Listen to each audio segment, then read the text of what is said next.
সফলতা আসলে এক কোমল আলো, যার তাপ নেই কিন্তু উজ্জ্বলতা আছে। আমরা সবাই সেই আলো পেতে চাই, কিন্তু খুব কম মানুষ তার উৎসবের দিকে হাঁটতে রাজি। কারণ সেই পথটা সহজ নয়। পথের পাশে কাটা, মাঝে মাঝে ঘোর অন্ধকার, সামনে বাতাসের ঝাপটা।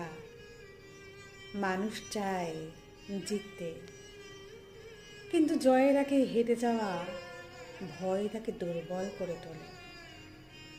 আমরা ভুল ভাবি যে ভুল করে না, সোজা চলে তারাই সফল হয়। অথচ প্রকৃতি নিজেই বলছে, বীজকে মাটি খুঁড়ে না উঠলে সে কখনো গাছ হয় না, ফুল ফোটায় না। জীবনে একবার না একবার কেউ না কেউ হোঁচট খায়। চাকরিতে রিজেকশন, সম্পর্কের ভাঙন, স্বপ্ন ভরা ব্যবসায়ের ধস, সবই ব্যর্থতার অংশ। কিন্তু কজন সে ধ্বংসের নিচ থেকে নিজেকে টেনে তোলে?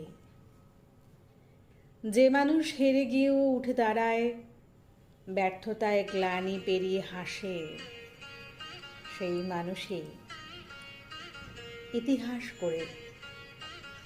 ব্যর্থতা তাকে কঠিন করে না, বরং কোমল করে তোলে, গভীর করে তোলে তার চিন্তাকে, দৃঢ় করে তোলে তার সিদ্ধান্তকে।